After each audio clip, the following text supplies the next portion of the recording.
Hello, welcome to Business and Life Advice with Ataande and Advisors.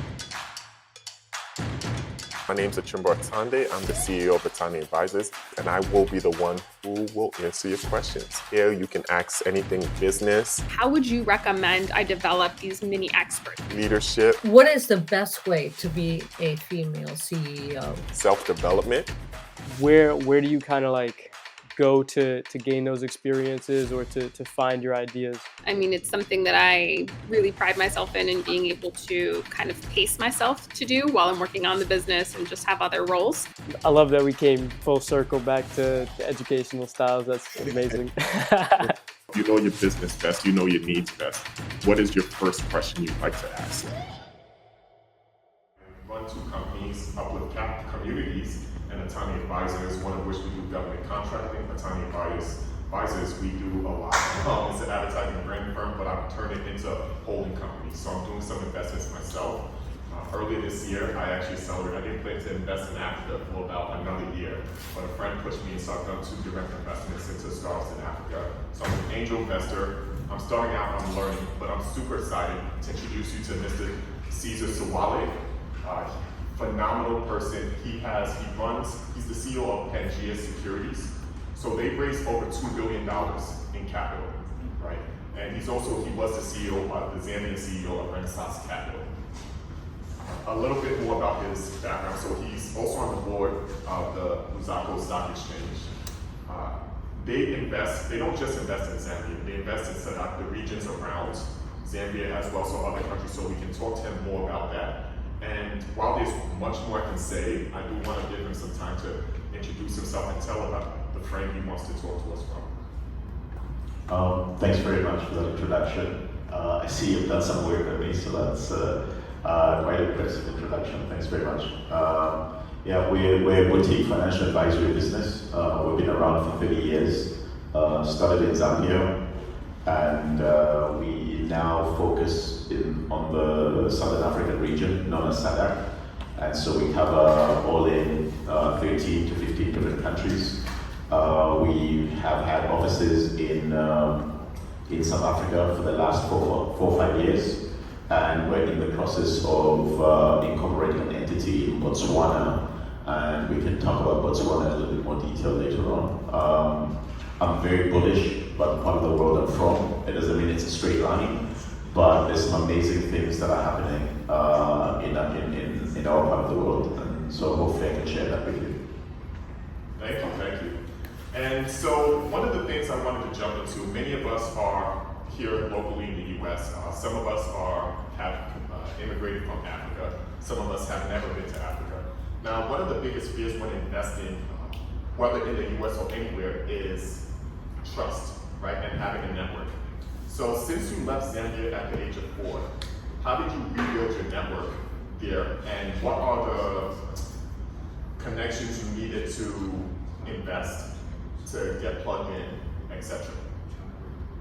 That's a really good question. I'll try and answer it as best as I can. But I did leave Zambia at a very young age. Came back in my early mid-20s, and to integrate was quite tough. I grew up expecting certain things from the life I lived. It wasn't a big deal to go to a movie theater, and just certain things just worked.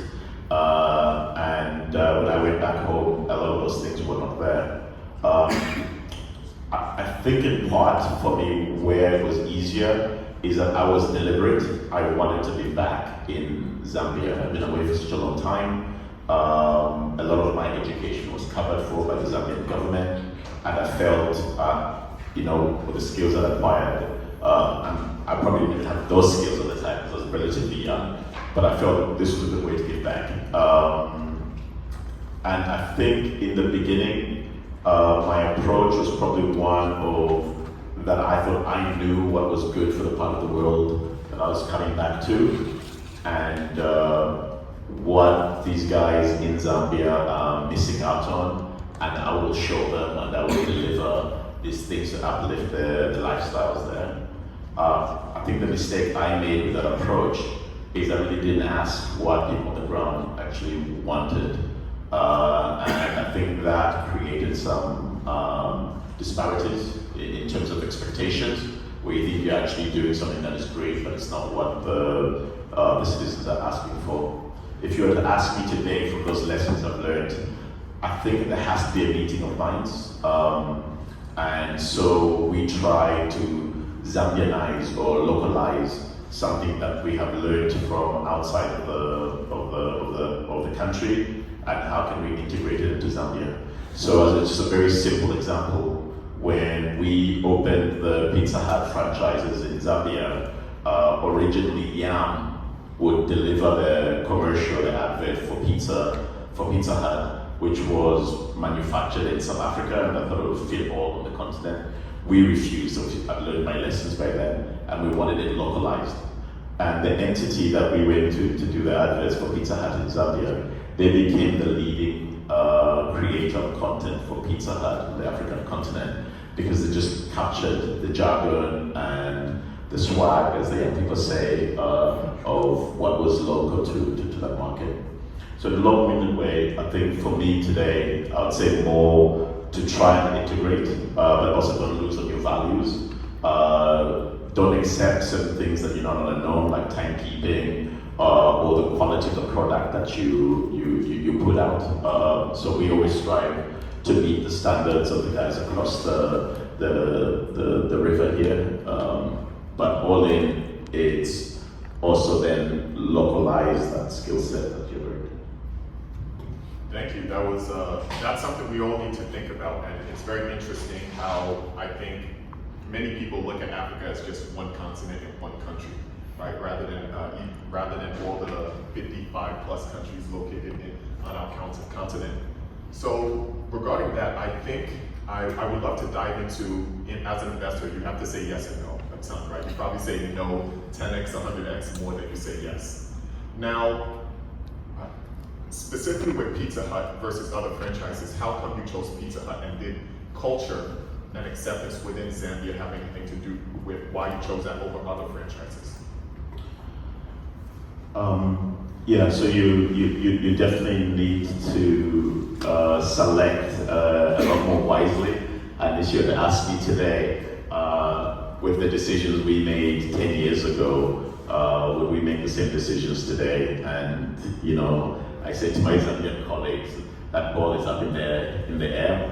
And it also applies to how we advise our clients, because we have an advisory side to the business.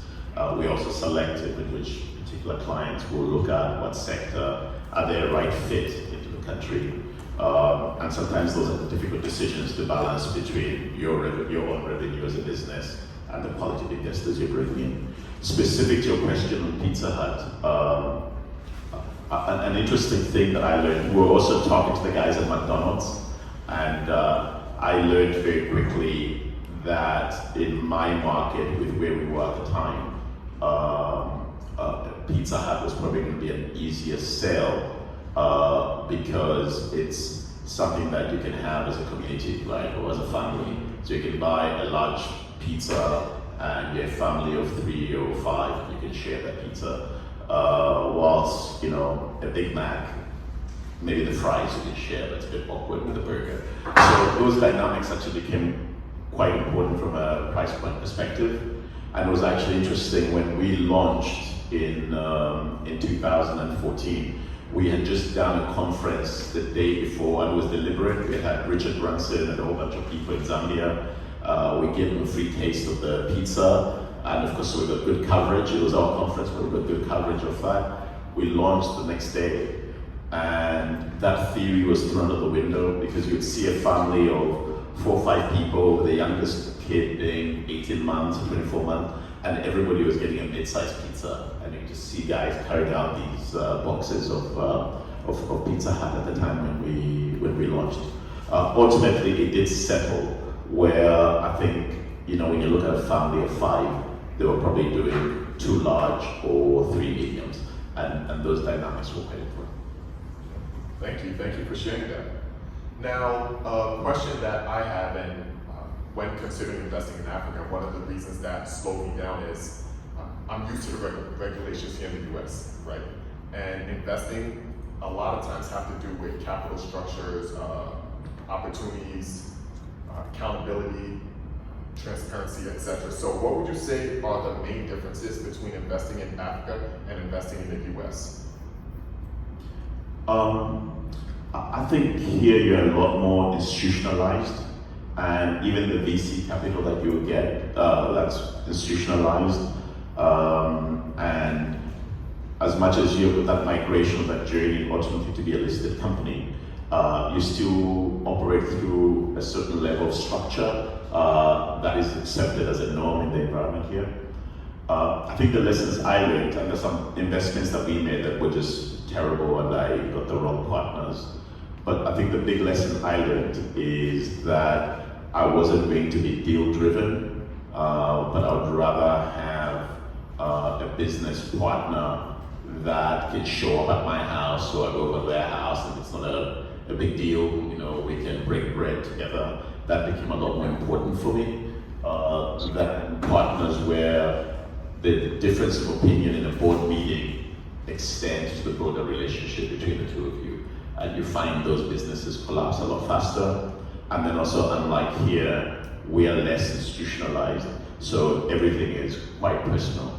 So if you look at Pangea, in that business now, you know, we're a team of 45 people, which relatively speaking to advisory businesses here, we're very, very small, right? We're tiny. But irrespective of that, you know, the market still equates Pangea to Cesar, but the 45 people there that actually make that business work. You know, I'm here, guys are executing transactions, advising clients, and so on and so forth. So it's a very personalized market, and it applies across the board, even for a listed company. You'll find this still referred to the founders. Sometimes the founders of that business have actually left, but they're still the face of the business. Good, thank you. Now, maybe a little bit more about your professional growth track. So you come back to the country, and now you've had the experience, and you still are CEO of one company. What's that growth trajectory to become the CEO of Pangea and also to be the CEO of Renaissance Capital? So they're actually one and the same entity. And just very briefly, not to bore everybody. So first of all, you know, the business was established by somebody else in the early 1990s. An American individual actually from Wisconsin came to Zambia to do the blueprint for the capital market. And he believed that the next big thing with emerging markets was going to be in Africa, Eastern Europe. In his early career, he had worked at Citibank. Citibank had it in Japan. So in the 1960s, 70s, Japan was an emerging market, right? It was like China or certain parts of Africa. And he felt he missed that wave. And so he set up Pangea Partners. He opened offices in Bangladesh, Turkey, Kazakhstan, and all of this is in the late 70s, 80s. Came to Zambia, created the blueprint for the capital market, invited by the Zambian government, hired a Zambian to run that business for him. It wasn't me. I was actually finishing high school when they entered the Zambian market. And sort of fast forward to 2001,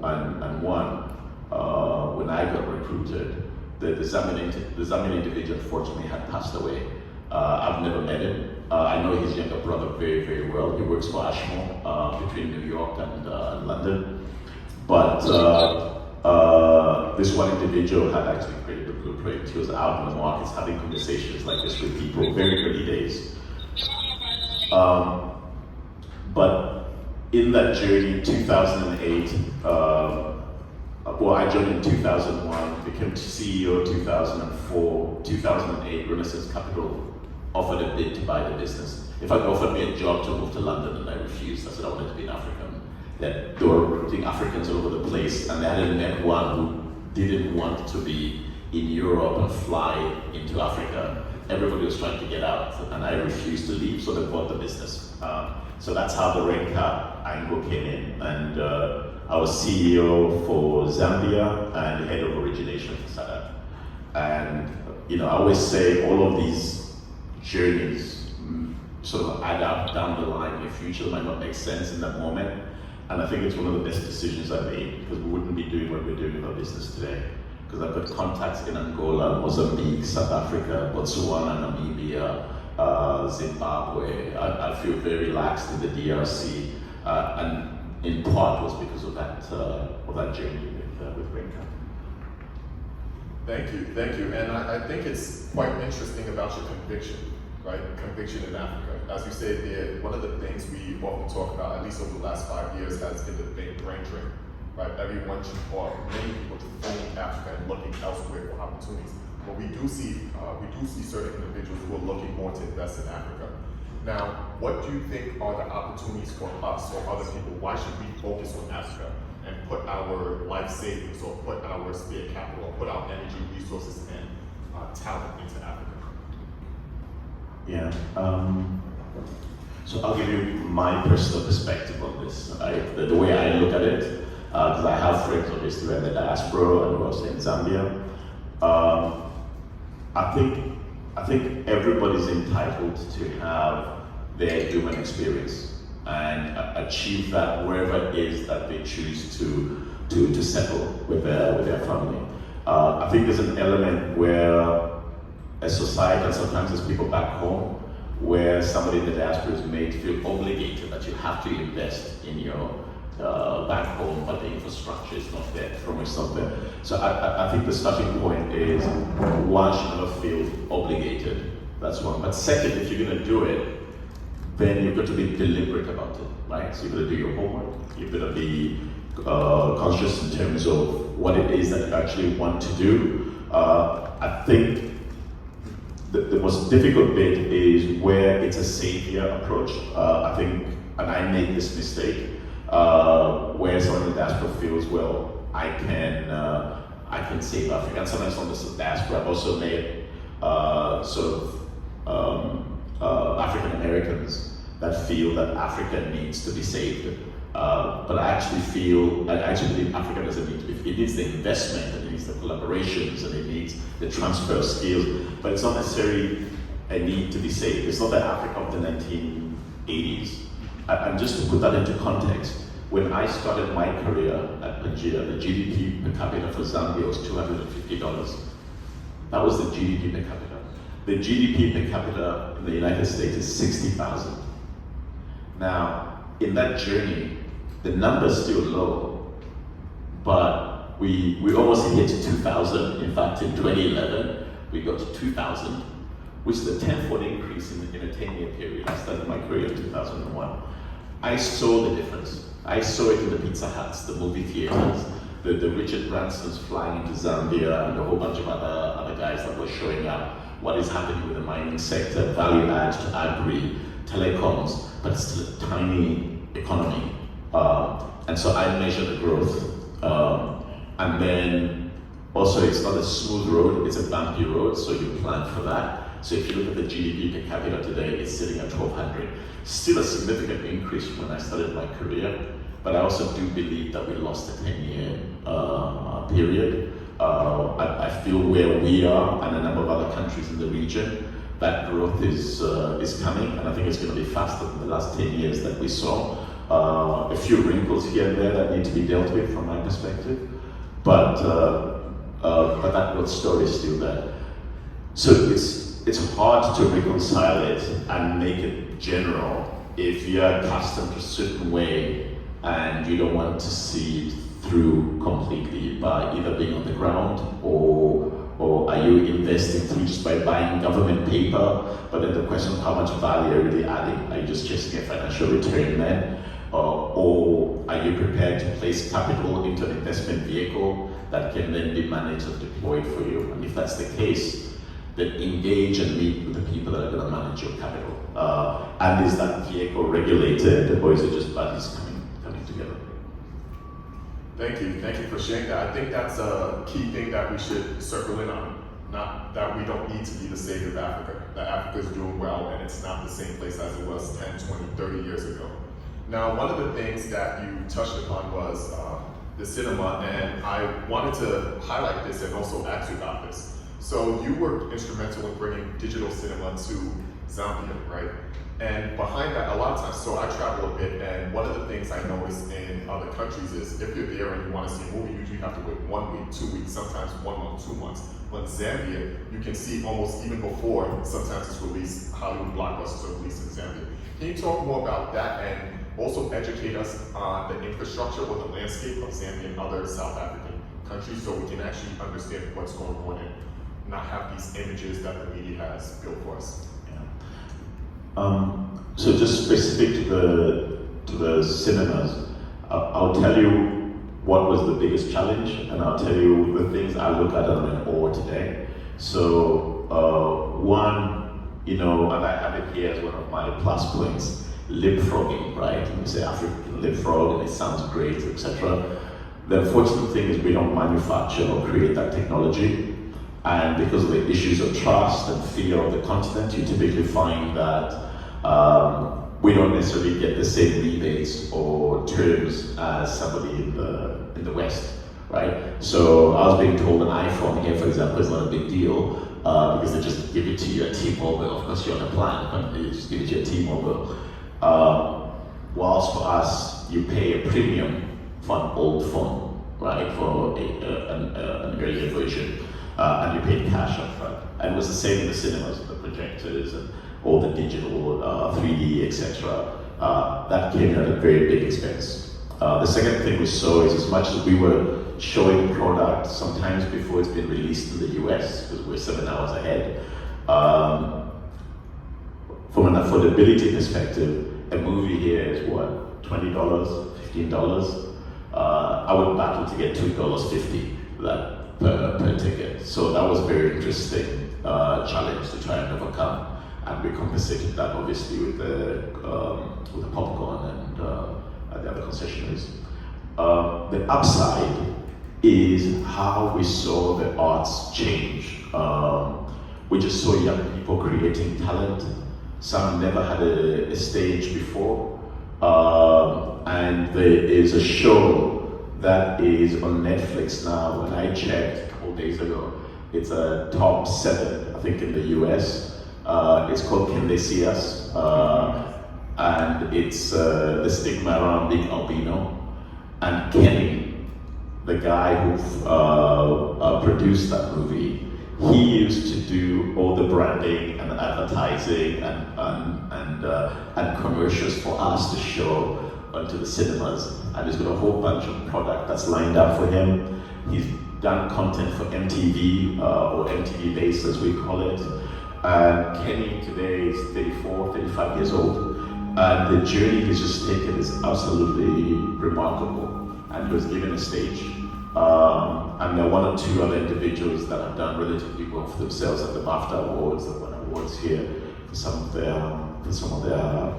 content. So things like that, which are taken for granted here, and it's such a low base, but that uplift for those individuals, the creation of content, telling African stories from an African perspective, that for me has been really fascinating. Thank you. And I'm struggling, right, because there's many things I want to touch upon. And there's so many ways to go with your background, but I saw a quote from you that I loved. And I love books, I love traveling, but you have this quote that the best stories are not found in between the pages of books, but in between the pages of a passport. Now, can you elaborate more about that? You know, my colleagues will probably think, no, this guy just loves to run away from home and he's always on the road. But I just like this gathering. I mean, everybody here must have a unique story that they have to tell. They've got their 5-year, 10-year, 15-year plan where they want to be in their lives. And you know, I'm passing through. I hope I'll make these trips regular, but you meet some fascinating people. I've been here, I think it's now 2 weeks, and I've had an incredible time, an incredible experience, something that I would never be able to get by just reading a novel or watching CNN. My perception of the different parts of just Brooklyn itself, when we took an Uber to come through, and just the different neighborhoods and how they've evolved. That for me is fascinating. or if you're in Rome, just the smells and the sounds. If you're in Venice, I always joke and say if you're going into Venice from the airport and you want on one of their boats, it feels like you're being taken into a picture because it just looks so surreal. So with that element, then brings in an easier level of understanding, right? You guys talk about the boogeyman, you deal with the boogeyman. We talk about eating the elephant in small chunks, right? And so just that interaction becomes a lot easier by that physical interaction, I think. Thank you. Now, to jump a little bit back into investing. So when investing, it's not just about your money, right, or the company's money when you're looking to evaluate whether to make an investment. It's also about what capital resources are available in that sector, country, etc. So can you talk more about the capital resources, whether it's from banks, governments, VC, private equity, etc., that are available in certain regions in Africa? Yeah, so this is actually a follow-on to your earlier question.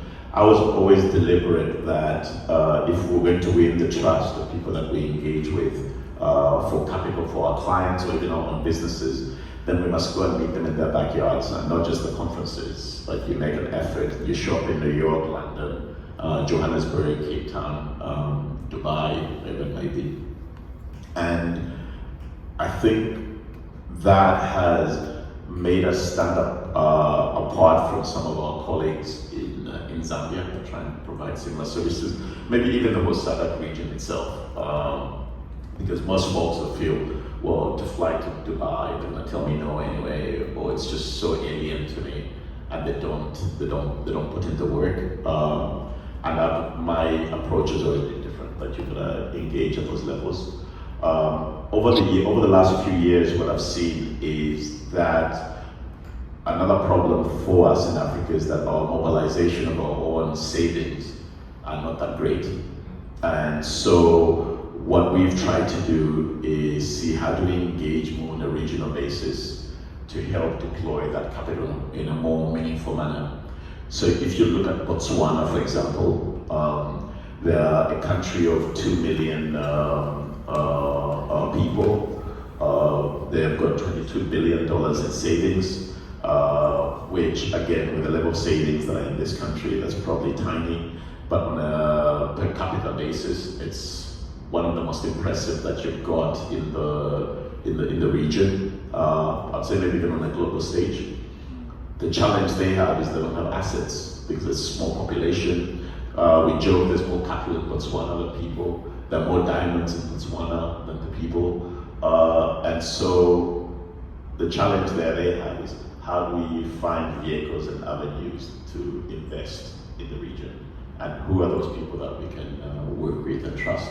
So our approach at the moment, this is sort of a priority transaction, but not a structure that I'm working on, is how do we incorporate in Botswana? We have partnered with some colleagues there. They've known me for years, and we know their assets in the region. So we'll mobilize capital from Botswana, mobilize capital from Namibia, South Africa, Zambia, and how to get all these pension funds or fund managers to collaborate under one roof, and we acquire assets for them, and that vehicle is listed in Botswana.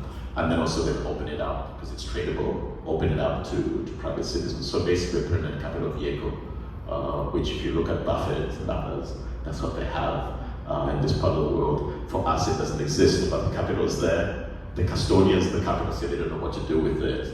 It's just crazy to sit idle and say, well, it doesn't exist. So you almost have to go and build that platform for them that they want with all the bells and whistles that are necessary. A friend of mine today in Botswana, and again, bear in mind relative to the size of the economy, because I always feel weird me saying this in New York, where $1 billion deal happens every day, right? But in Botswana, on the stock exchange, a single trade of $650 million took place this morning. A friend of mine executed that transaction, and because it's listed, it's transparent. Fees made in one day, $2.8 million. His firm was paid. That's fantastic money. in a country with, I think they've got 45 listed companies. So he's done very, very well for himself. I think he's going to close shop and go on holiday. Wow, that's amazing. And I maybe I'm taking a hint or reading into something, but you kept on mentioning Botswana, right? Now, is there a specific country that we should be looking at to invest in within Africa or within SADC? Look, it comes down to what the appetite for risk you have is and how deliberate you are in the journey. So, like I said, if you want to just invest over the capital market and just see where this goes, definitely markets like Botswana, Zambia, Kenya, Nigeria, Namibia, South Africa, of course. Those are an obvious place to go to.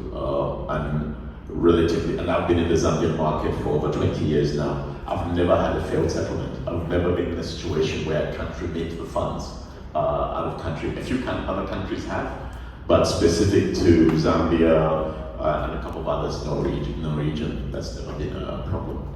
Another interesting thing you'll find with a lot of African countries, I actually feel in some cases we went overboard to attract investment, and so on paper, on policies,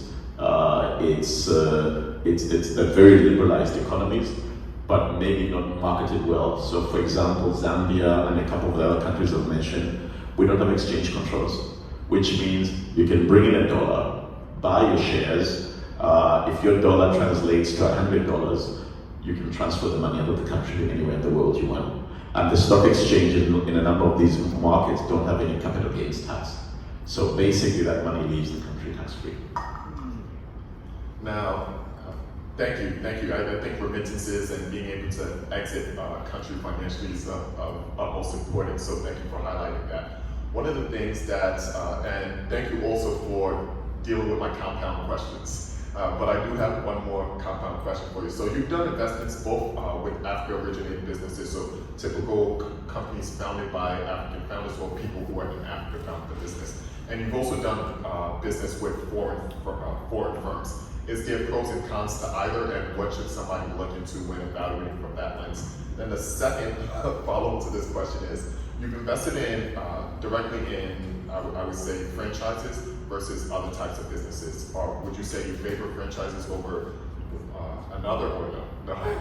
That seems like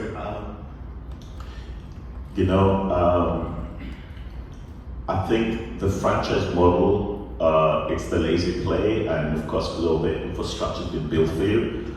But I think I've learned that because it's centralized procurement, that tends to be a lot more difficult in Africa because you're playing a logistics game. So yam, for example, you have to buy the dough for Pizza Hut from Egypt, right? But you've got dough in Zambia.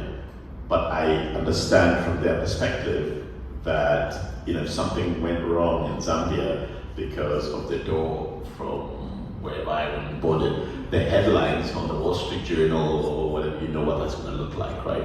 So I can understand that from their perspective. So I think that's a challenge.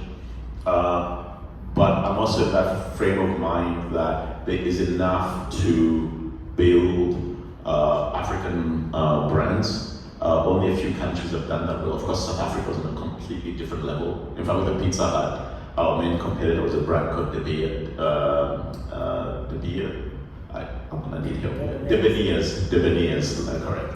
De Beers, and there were a whole host of different franchises. In fact, we had a South African franchise as well called Mag and V, which is the equivalent of TGI Fridays.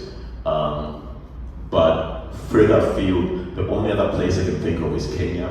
Java Coffee, I mean, those guys, they had, I think, 10 stores and they sold them to a US PE firm.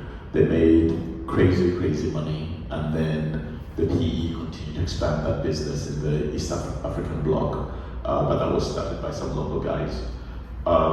So from my perspective today, I'll probably say we want to create more local brands. From a fast food perspective, I walked around and I looked at a Chipotle, and it's very interesting with the ingredients they have, because all of that we have, the beans, the tomatoes, the chicken strips, and all of that is ready available and it's fresh, so you can't extend your logistics too far. So that's definitely one that you can localize. Then with the international, with partners, I think the internationals that I enjoy working with are the guys that have done their homework.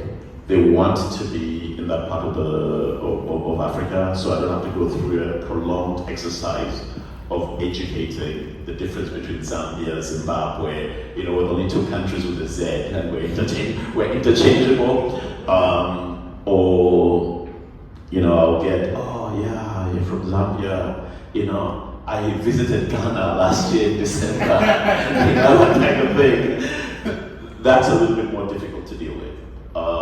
Then on a more serious note, especially for the larger transactions, the guys that come in but they want to go see the president or the minister first, I prefer not to do that. There's an investment framework that is there. There are places you go to, in Zambia called the ZEA, Namibia's got its equivalent, South Africa same, Botswana has theirs as well. Those are the bodies to go to, or your advisors, because a lot of that documentation we have, incorporate and start operating. There is no need to go and see a politician from my perspective. And so those are more of a joy to work with.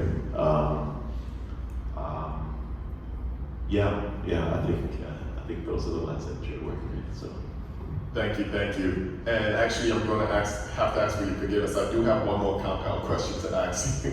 So, investing success can be attributed to many things, but really when you're looking down, sometimes it breaks down to the ability of the team to execute and then timing the market, right?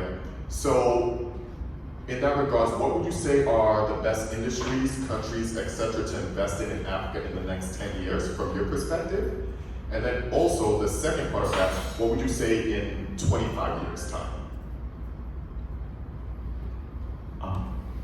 So I think the block that we live in, SADC, as I keep saying, so that would be Botswana, Namibia, South Africa, Zambia, Zimbabwe, the DRC, Angola, Mozambique, collectively Mauritius, Seychelles, collectively, I personally think this is the best part of the planet to live in. It's just, it needs to figure out how it comes together. It's got a significant landmass, a population of 350 million people, financial services that work. South Africa's got some of the best banks in the world. They've got AAA banks in that country. We've got pools of savings. If you want Delaware type of incorporation, you've got Mauritius, and you've got some of the best resorts that are there. Zambia, you've got the game parks you see of the big five. You can be in a resort that is exclusive. 12 chalets that are there. It was my wife's birthday before I came here, so to get a pass to be away for this long. We were having brunch with champagne and whatever else the guys prepared for us on the bank of the Zambezi River. You look across, there were lions, there were elephants. I'll show you the pictures afterwards. I've got them on my phone. I kid you not. We had leopards. I mean, it's just surreal. And then you can uplift from that. You go to Cape Town, and that's a mini Miami. You've got some of the best vineyards in the world. You've got Table Mountain, which is surreal. You get to the top there, and you can get a great view of Robben Island, which is, of course, it's got historical significance as well. So the sum of those parts, and I'm not saying it's perfect and great in all respects, but as the sum of the parts, it's an amazing part of the world. We've got the right water tables, from a food production perspective that is there. All the critical minerals. I was shown a Tesla 10 days ago on how it operates. All the critical minerals that are in a Tesla for you to do all those amazing things are found in SADC. The bulk of them in the DRC. But how then, with that capital, do we become functional? How do we bring in the right talent so that there's a transfer of skills? Like I mentioned earlier, we make, and I always see the headlines. I had this in the conversation yesterday. I was sent an email how China is the boogeyman. And to be honest, I don't feel of what is available. I don't feel China is the boogeyman. And I've watched the Chinese clients in Zambia. I've watched their journey from coming in just purely with a take, where two adults doing a deal across the table, and how they conduct themselves to what they're doing today. China at the moment, or a Chinese firm, I should say Chinese firm, is looking to partner with a Zambian entity and a Congolese entity to start manufacturing in Zambia components that go into an EV battery. It is surreal. Whilst these guys a few years ago, they would just take the raw material and ship it off. But what have they done now? They fixed the roads, they've bought into a logistics business, they're working on the ports, they're working on vessels. Because there are no direct flights between Africa and China, so cargo doesn't go directly. I know a party from Kenya that is working on that at the moment, that they don't have to fly to Dubai or to Europe and then fly to China with their goods. Why not fly directly? So that's being incorporated by somebody out of Kenya. So all of these things, some of them are early stage, some of them are just taken for granted as such a normal thing in this part of the world. But the Chinese seem to be stepping in. We partnered with a German family to set up a critical minerals fund, family office out of Germany. We started that, we were going to raise $50 million in November last year when we started this conversation. Then we thought it wasn't enough and we moved to 500. Then we moved to $1 billion, and now we're talking about $1.5 billion. We've got the German government that has committed to us that they'll have first loss on exploration. So as you know, you can do the exploration and then the base metal is not economical. And so they'll give first loss cover. They're prepared to give a 4% notional guarantee on the money that is invested. And they're prepared to work with us or to work with the governments in our part of the world. That what is it that Zambia wants to see? What is it that Tanzania wants to see? So that it's not just extraction. Of course, they want the critical minerals as well, just like the Chinese, just like the US. But we were able to get this family office, we were able to come up with a structure that is good for Africa. And of course, because I'm the one who's going to get crucified because I'm the African in there. And so we need to find what is that balanced relationship and how is it going to work. And in order to do that, we've actually written, the Zambian government wrote back to us. Botswana, Ghana is one of them. Ghana's on the list for lithium. Zimbabwe, South Africa have all come back to us, waiting for Namibia and Kenya. So that we're not just shooting the dark, they're very aware of what we're doing. There is an Africa-German summit, and these are held all the time. I believe in 2 weeks' time, there's a US-Africa summit, right, and so on and so forth. But we'll be speaking at that one. It's in November this year. So my take to your question is, you have to push the envelope. At least for me, who I am today, I have to push the envelope. And as much as you have asked, are you selective in what you invest in? We are. But we're also selective in the deals that we do and the ticket sizes.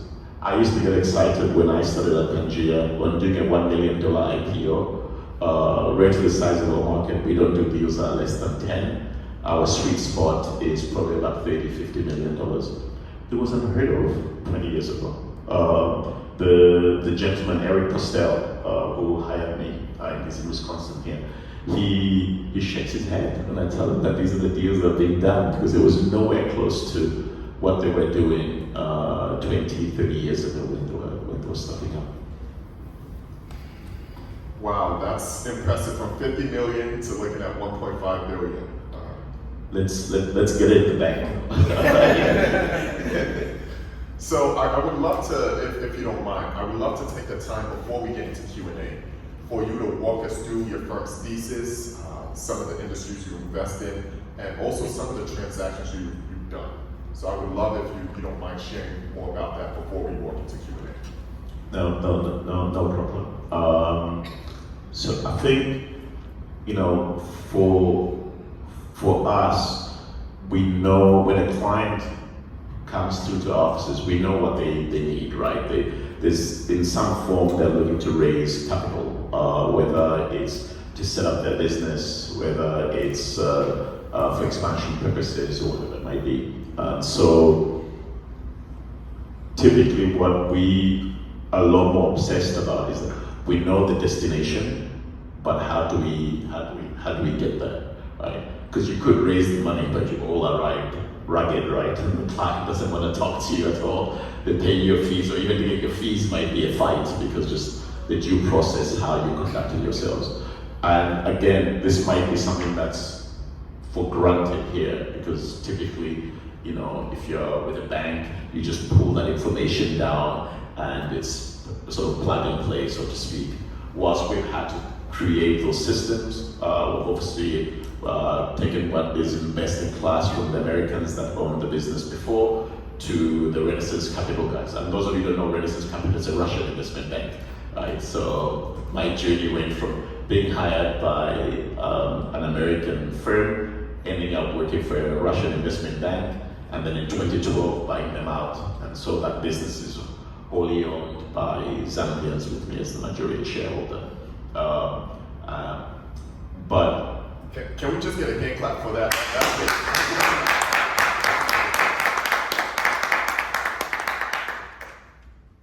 Thank you. So for us, that journey is important.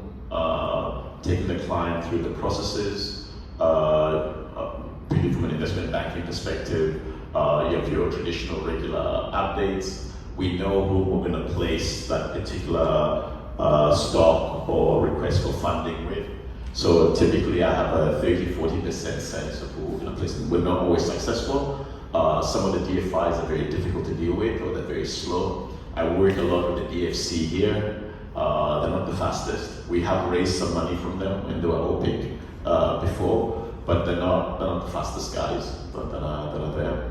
I think the British with their entity BII, they tend to move a little bit faster. PIC out of South Africa is fast as well. And then the private guys, Helios and Carlyle and I'm sure of names, but the private guys tend to be a little bit faster. But also they want scale. They want size. Then the other thing which we don't compromise on, and why I think I try and minimize the need to engage with politicians, because it's not necessarily the framework is there, is that we've got a zero tolerance to corruption. We've got zero tolerance to circumventing processes within the legal framework. So if somebody's going to list, they're going to follow what the Securities Act provides for. And I can tell you, on some of these things we've been tested. We've been tested before, and I can sit here and just say, zero tolerance to this, but there are moments where we've taken a very firm stance and just say, no, we're not going to take that path. And not necessarily somebody has said something or asked for something, but you can anticipate what you're going to encounter later on, and better to avoid it now than be in that difficult position. We also encourage clients, especially at early stage guys where it's partnerships, get a lawyer to write your shareholders agreement. We see so many guys, and I've done it myself, we're just great buddies, and we'll figure it out when we get there. We're just building now, and then when it's time to eat the meal, what was discussed at the start of that partnership was understood from a different perspectives, and it tends to get quite messy.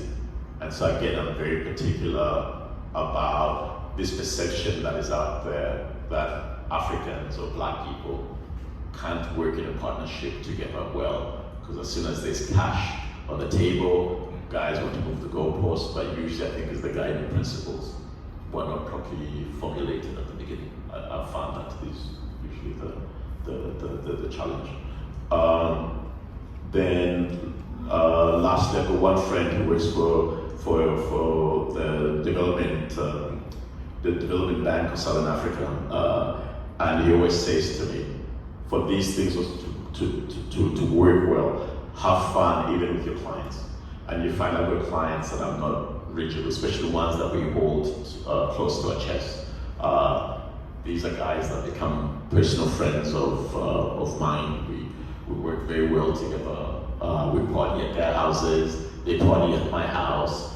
Our teams interact well. And because we're such small markets, that's actually really, really important from my perspective. Well, thank you so much. Now I do want to open up the floor to anybody who has questions. Thank you so much, brother. My name is Gene Romulus, and you mentioned 15 to 20 year plans, and mine lands me in Africa in 15 to 20 years. So I thank you for providing some insight into that. I have a few questions. Hopefully you let me throw them at you. You can answer as many as you can. So the Pizza Hut deal, I'm interested in knowing how the supply chain works with that. Thank you for answering it a little bit with Egypt providing the dough, but any insight that you can give, because I know these franchises have built-in operating plans and sourcing recommendations. So how did you maneuver that? And you said that you had a lot of friends in high economic places in different parts of Africa. So I want you to speak to AFRICOM, if you can, and the feasibility of having a continental currency or regional currency or continental exchange or building up some regional exchanges. Maybe timeline and feasibility for that. And also Achumboro, I would love to know those two businesses that, what they do and how you're able to invest.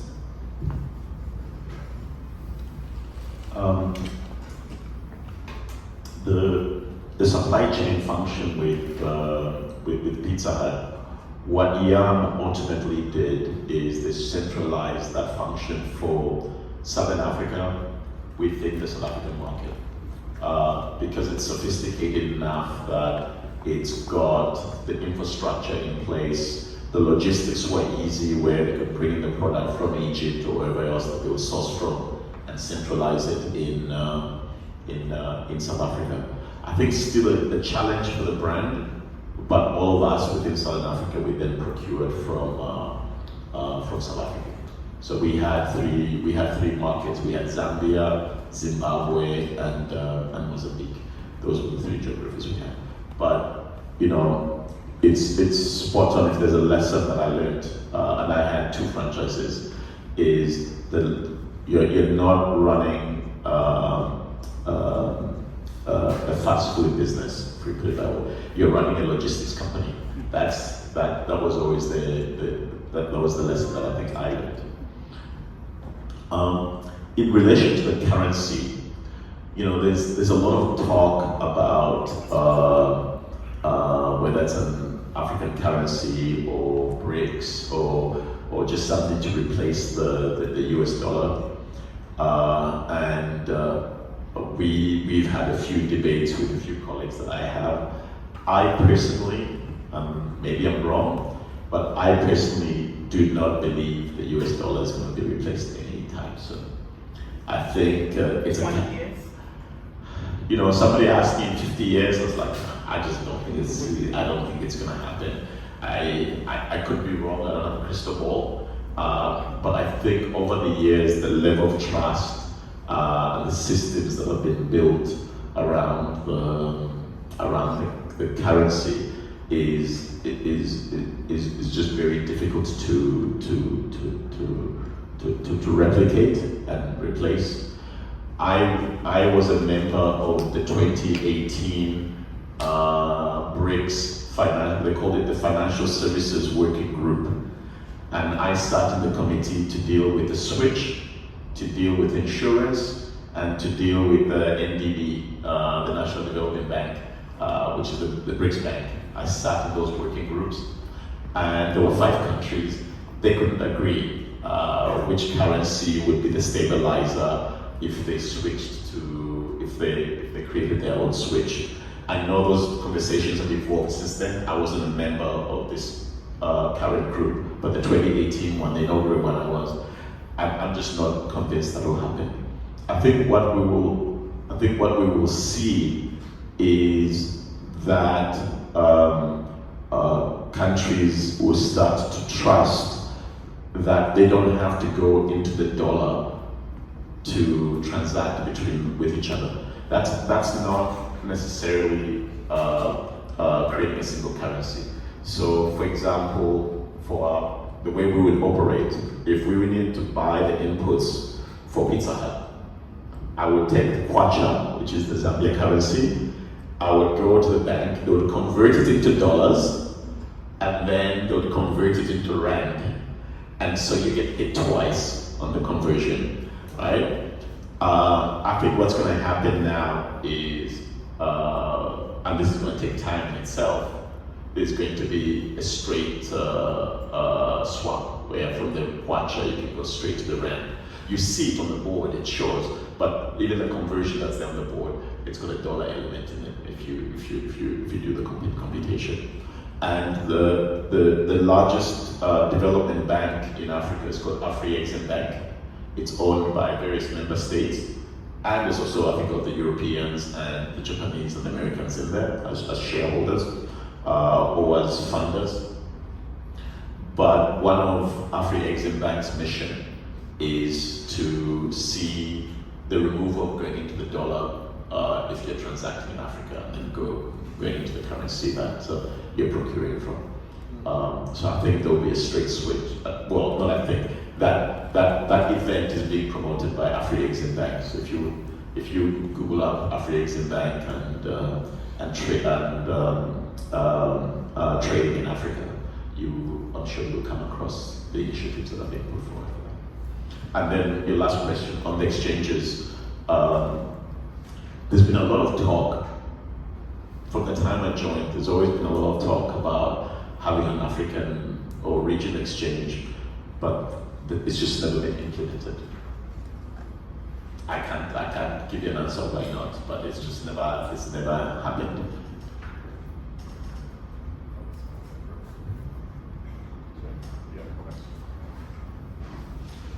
Thank you. So really quickly, 2 major problems I saw when traveling in Africa.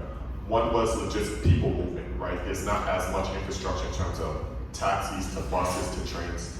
So transportation. So one of the companies I invested in is called Ultra Ride. It's a transportation company out in Nigeria.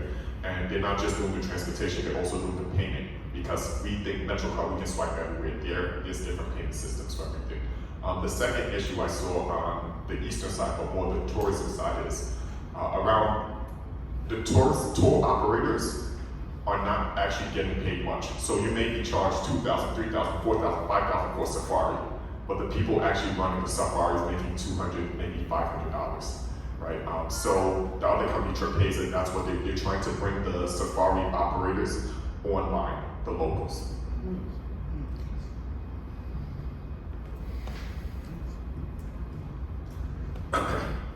Thank you both.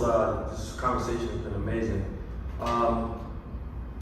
So my first question is, you had mentioned this idea of China not being the boogeyman. And I think that that's a narrative, or at least a notion, that many of us, at least here in the States or within the diaspora, have heard. So I'm curious as to,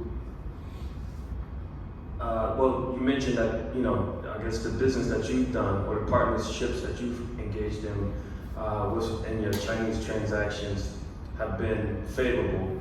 And I'm curious as to your perspective is, the people or entities that you deal with, would you say that that's sort of universally applied in the way that the different Chinese entities are operating on the continent? And if not, what are some of the other ways that you've seen some of those transactions play out? I would cautiously say I don't necessarily I didn't necessarily say that China is not the boogeyman. I think what I tried to say, just to clarify, is that China, what I was trying to get at, is not that different from some of the other groups that have invested in Africa.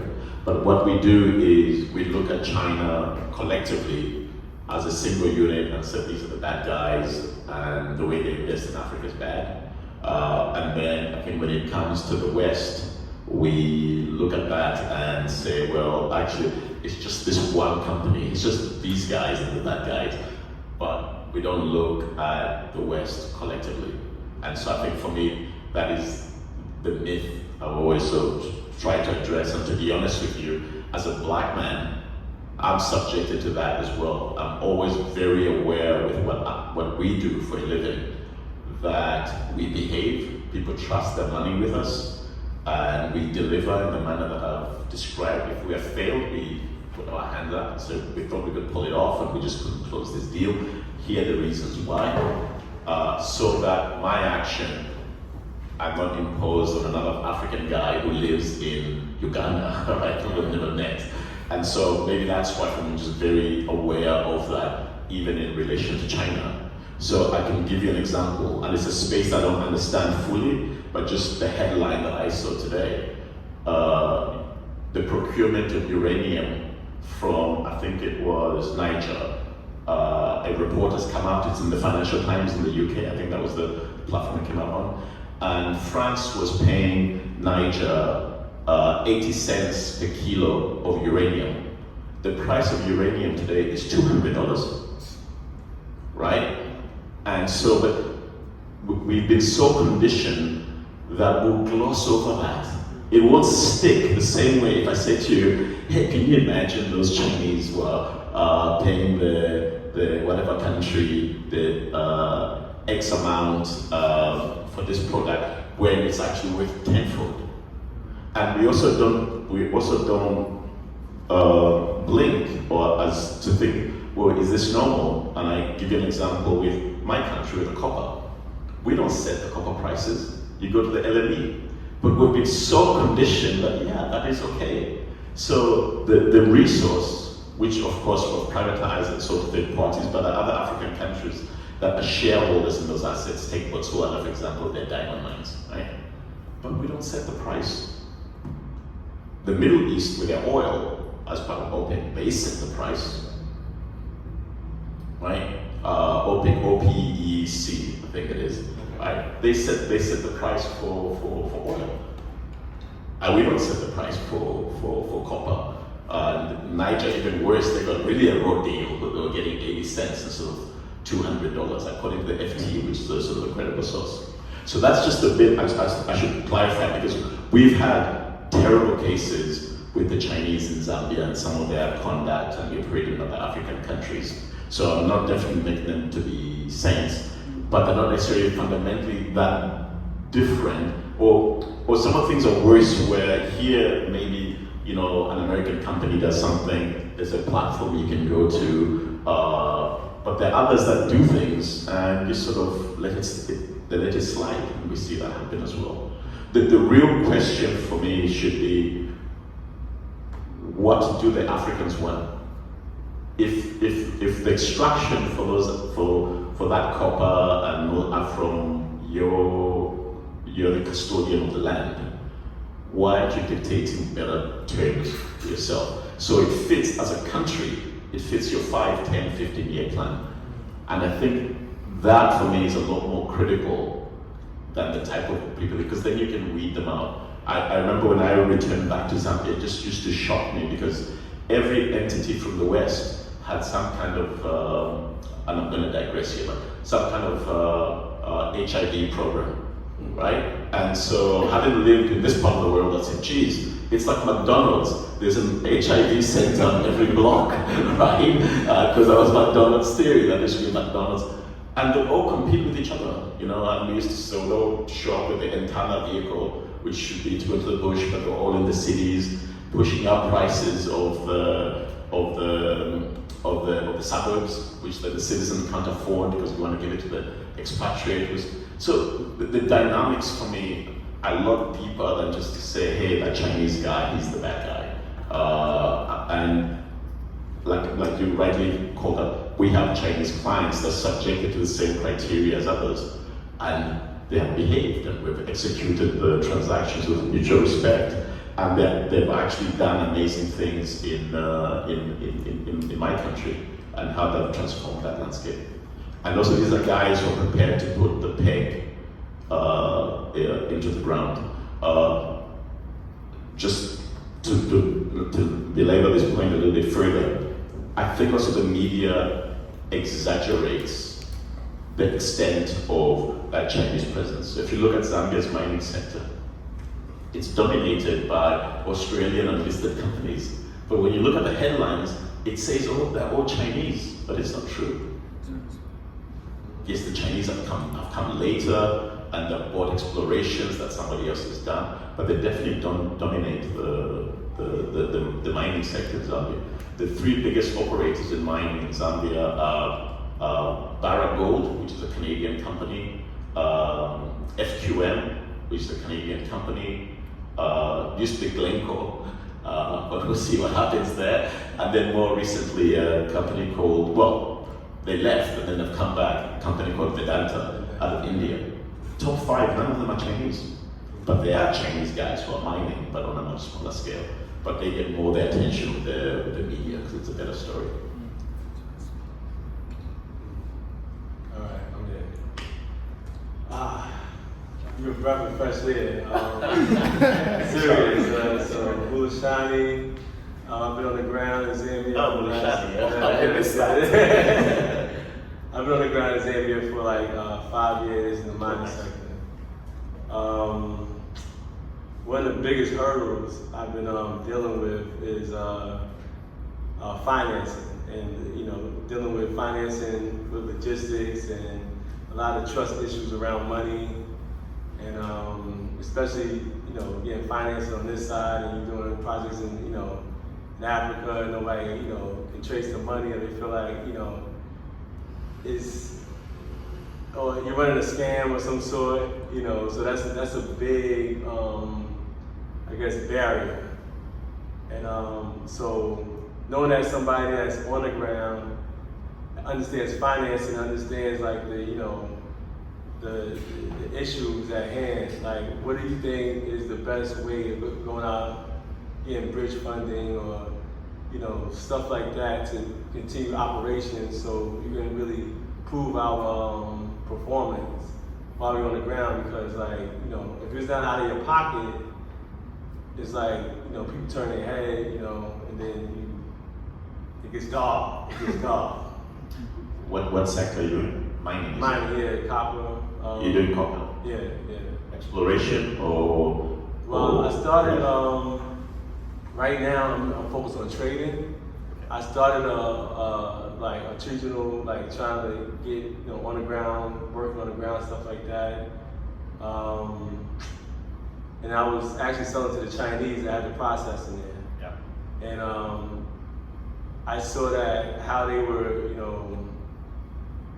because they don't only mark people that's buying, they really took advantage of the people, and I didn't like that. I was like, wow, they really, we'll get it tested, and then they'll use their test and say, oh, we'll pay you for half of, so their test was rigged, pretty much. So, and then, the people just couldn't do nothing about it. So I used to see, all this stuff happening, and I said, right now I want to get into, helping the small scale miners and connect to fair trade opportunities, so they at least can have enough to feed their families, and to be a part of playing a real play in the game, and a lot of times when you have a real mine operation,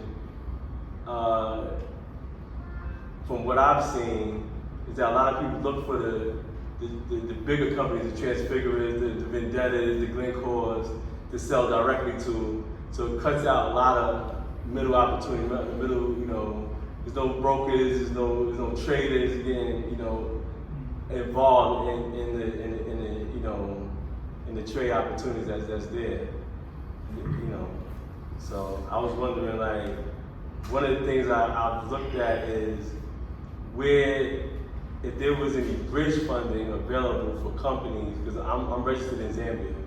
So if there was any bridge funding for companies that's operating on the ground, that they can show and prove their, their track record, their work, their actual projects and what they have going on. Because, somebody here, they tell them about something, they're like, nah, we can't see it, it's not real.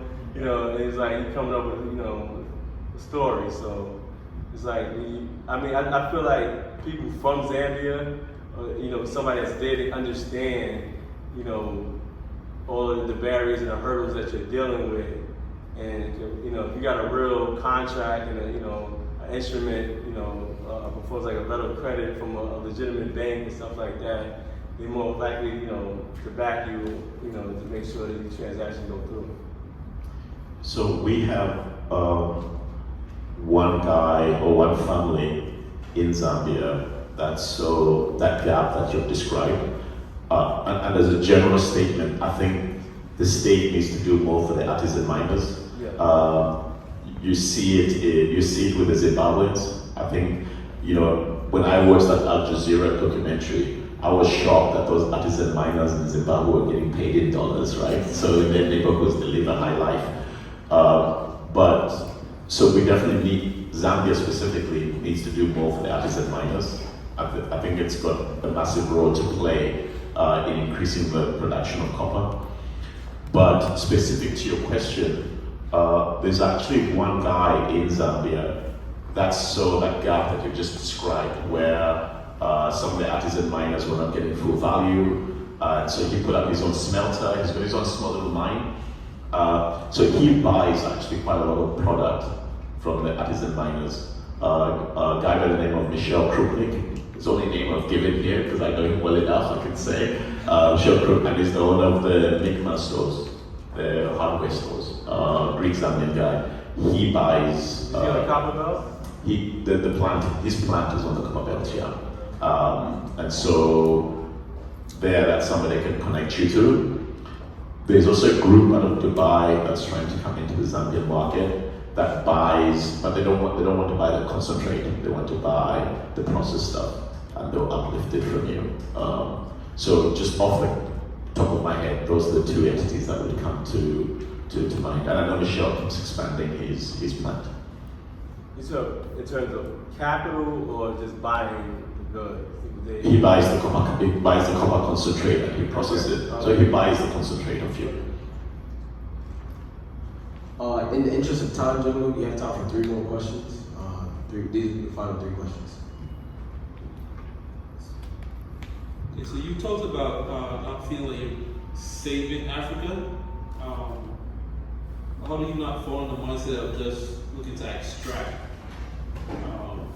just looking for a return? How do you convince people that this is not just me trying to be like a colonizer of a different color?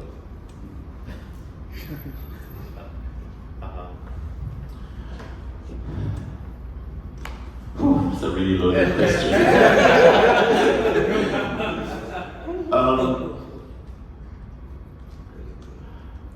So I think it comes down to how you enter the market. I don't think necessarily people would say, so if let's say, I don't know, what's your favorite sector? Logistics, right? You come into Zambia and you've got expertise with logistics and you've figured out how to make moving people around a lot more efficient and people are in a conducive environment. I don't believe anybody would turn around and say, oh, this guy is just here to exploit our people, right? I think they would see value in what you are, in the service that you're providing. That's one. Second is, another way to enter the market is you would have a local partner. And so suddenly the dynamics of it change, right? That this is also locally owned from, in terms of participating in that entity, it's the whole suite of the capital structure, the returns, the dividends, and paying taxes and salaries and all those things at different levels. So I think that tends to be welcome. Although I say there as well, as I mentioned earlier, you are cautious that you're not just picking a partner for the sake of having a partner, but is this somebody who shares the same ideologies as you, same views, and actually believes in the service that you're providing, or is he there just to make a buck? And then specific to the logistics side is, let's say it's an Uber type concept, right? And so how do you pay the drivers? And in different geographies, Uber has had different challenges, right? So if you look, for example, at the UK, an Uber driver has to have a pension, right? Like has to have medical cover, otherwise they can't operate in the UK. Then you look at South Africa with Uber and the traditional taxi drivers, these guys fight every other month, right? Because the Uber is a lot cheaper. So you coming in as a provider of that service, how do you try and integrate the local component? I think that kind of thought process is important. And lastly as well is, even for somebody who is local, and I've been subjected to this, is where you appear to be imposing an ideology or a product that people just don't feel that they want, right? And so, are you offering something that you, and it's always a difficult balance, right? That's why I'm struggling to answer that question, but are you giving something that you know, once they get used to it, then they will love it? And the example I like to use is when Apple removed the code for the earphones, right? I don't know about you guys, but I was just upset and I thought this was wrong. And suddenly now, today, boy, I love the cordless, right? That's so cool, but I didn't know then. So is there an element of that? And it's a bit of a dance, and also understanding the market and not doing a Nigeria market study and then going to implement that in Tanzania, right? And I think a lot of the guys in the West also make that mistake. Or because it worked in Brooklyn, so it must work in Zambia. Thank you very much for the talk, very informational, educational. I'm in the healthcare industry, and my partner and I, we traveled to Ghana multiple times, and we see there are opportunities in healthcare. We want to increase the access to healthcare by actually helping healthcare providers in Ghana by improving their logistics, their structure, so in order for them to see better patients and more patients, and also having the proper equipment to do so. So what would be your thoughts in terms of a startup? How could a startup, what's the best way for a startup to get some funds, to get some support? Should they go through the banks? I mean, some certain banks in Africa have high interest, and they don't have much experience in funding startups. What venture capitalists? What are your thoughts on that aspect? So, you have, and of course you said healthcare, but I'm sure there's a very specific space in your sweet spot that you said, this actually would really be a game changer in Ghana, and it's taken for granted in the US or the UK. So I'll assume that's the case. There are a lot of funds that are out there that provide capital for specific to just healthcare, or it might be a big DFI, an in-delivery department that does that. So as an example, the DFC here, they do this. They have a department that finances healthcare opportunities in emerging markets, and 80% of their allocation should be spent in Africa. So I think for me, that would be a starting point, because again, I would imagine in Ghana, if there's a specific offering that you want to provide the Ghanaian market, and there are existing clinics and hospitals, it's not like those guys don't know, right? There must be a reason in there that it wasn't economical to go to a bank in Ghana and get financing there. Whilst a DFC might be able to give you 15, 20-year money, some of it is priced on a concessional basis, once you've established or stabilized your business or the offering, then your repayments start to kick in. But DFC is an obvious for me, if you want to do those sort of projects in Africa, or ones that are what we call brownfield, the DFC is a great place to go to for funding. They've got $60 billion for Africa.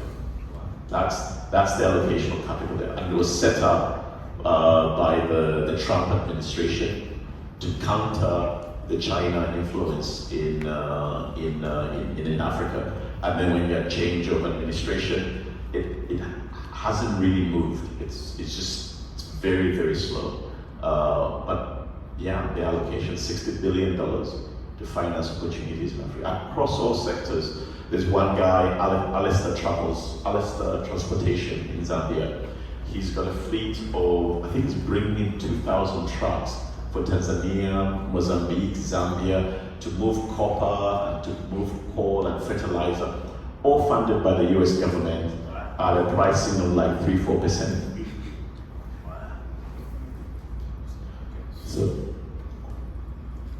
So just a quick question. Well, thank you so much for listening to me. Back to, I think, someone said it here, right?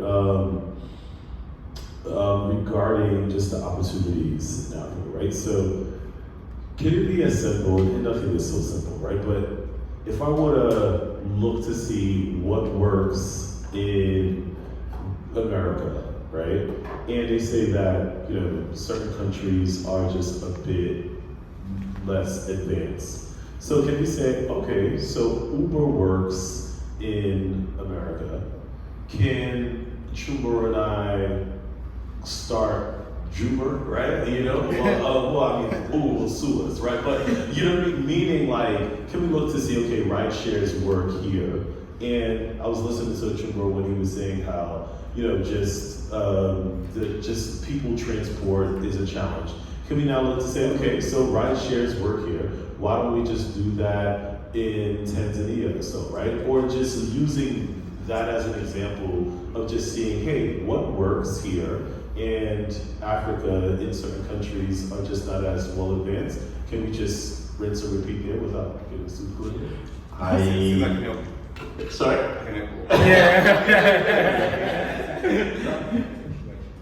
Cesar, you go first. You go first. So you've got somebody right there who's doing exactly what you are asking. So I'll let him give you his specific story, but I'll take your point a notch higher. Uber is actually present in Africa, as you know. They're included in Ghana, Nigeria, South Africa. I think 2016, 2017 made them slow down, and also their own global problems. They sort of slowed down in Africa because they came late to the party. But I'll tell you an amazing story that I like about the Uber story. It started in Nigeria. Have you heard of a company called Move? MOOVE. Yes. Yeah. I mean, these guys, it's insane what they did. So Uber put that infrastructure in Nigeria, and young guys, I think late 20s, early 30s, they decided, well, this Uber experience is not the one I have in the US. Because in the US, I'm in a Tesla, or I'm in the UK, I'm in a Ford or a Nissan or whatever. And so I said, why can't I have the same experience? So they integrated their infrastructure into the Uber platform, that every Uber driver, when you're certified, Uber will give you a much better car than you drive. I don't think they're all brand new. I think in Joburg they're brand new. Uber will give you a car, and then they'll deduct for the lease every time somebody takes a ride. Some of that allocation, when they allocate the fee, some of that will go to Move. You know what's happened to Move today?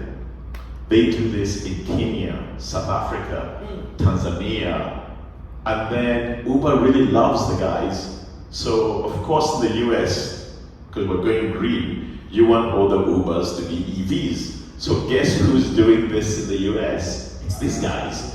Who's doing this in Europe? It's these guys. They gave them the Indian market, China. These guys are sitting in Dubai, where they've moved their headquarters, and I think they're all under 40. Oh wow. Yeah. So that was the plug-in.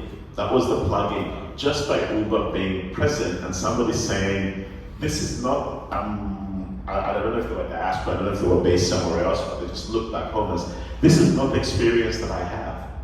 And so how do I up the experience for my people that actually you can have a much better journey? And they created this initiative.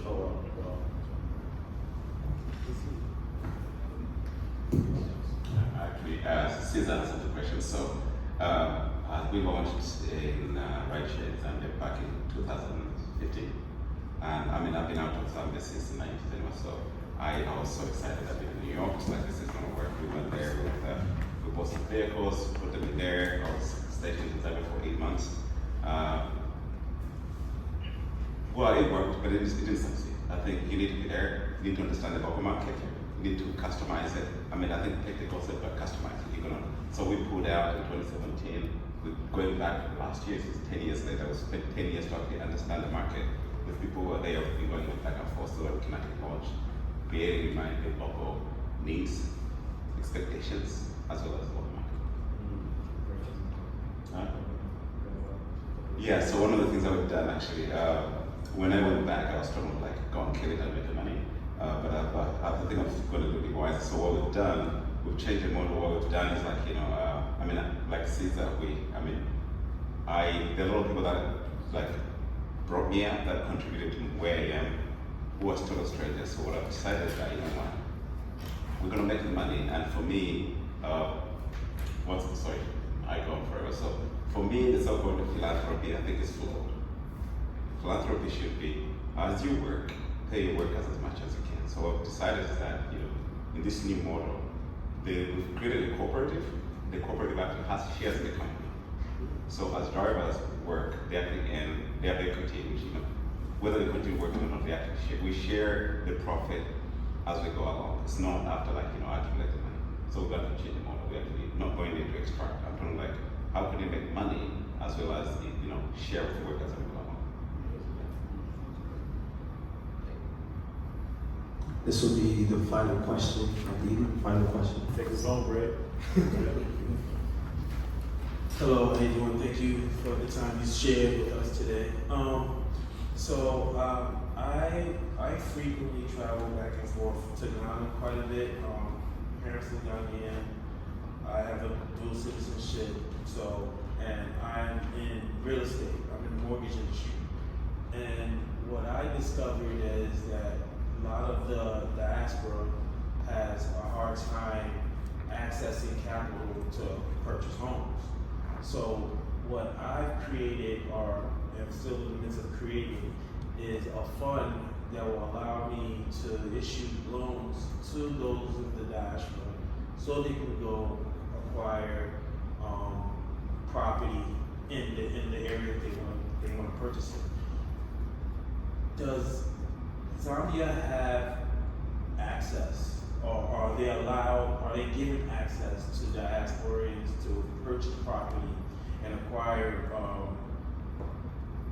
land or real estate in the country? And what lenders or what avenues are being offered to that?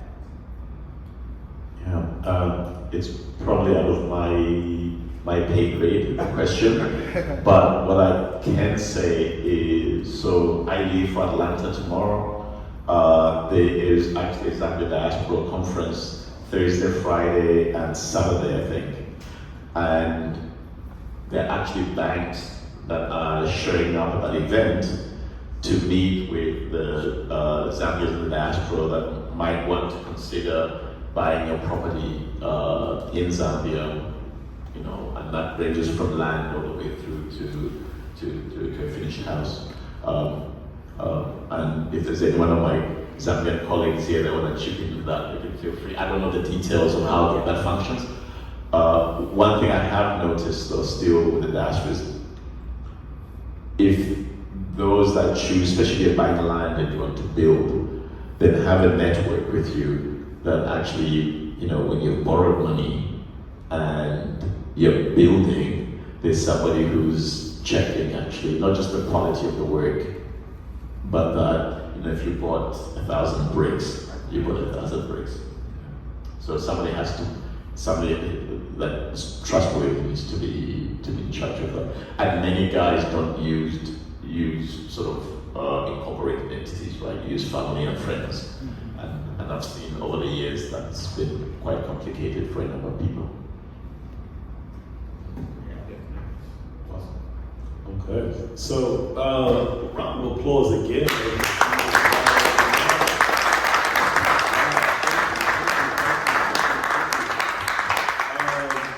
I learned so much. We all learned so much. I was running a bit behind, but I was listening on Zoom, right? And I just want to tell you thank you. You know, and I want to thank Chuba and Achumboro for really setting this up as well, man. But you know, I guess my last question is, how can we support you? Right, you know, put the batteries on our backs, man. Like, how can we support you there? You know, if I can be honest, there is something that I want you guys to keep us on your radar for. And it was what this young man who's snooping around said to me. The stuff that you guys do for young black men, that for me was really awesome to hear. And it ranged from not just investing, but where your skill, your talent is, and you might be athletic or you might be an artist. That, I think, from the whole conversation that we had, that really touched me, because I see where I'm from, the number of young people, both men and women, but I think I just feel like as men, especially black men, the cross is just a little bit heavier to carry on the expectations that are placed on us. There are some initiatives that we are trying to do in Zambia. It's outside of my work. It's something that I hold dear to myself, to my heart. And so as we progress, even if we haven't pulled it off, but if there are young, talented Zambian kids that can be put on a Zoom call and just listen to you guys' experiences or the people you engage with, that for me would be really awesome. Yeah. I'd love to do something like that. Oh, so like we'll set up with you later. Like absolutely, right? Kind of. And thank you so much again.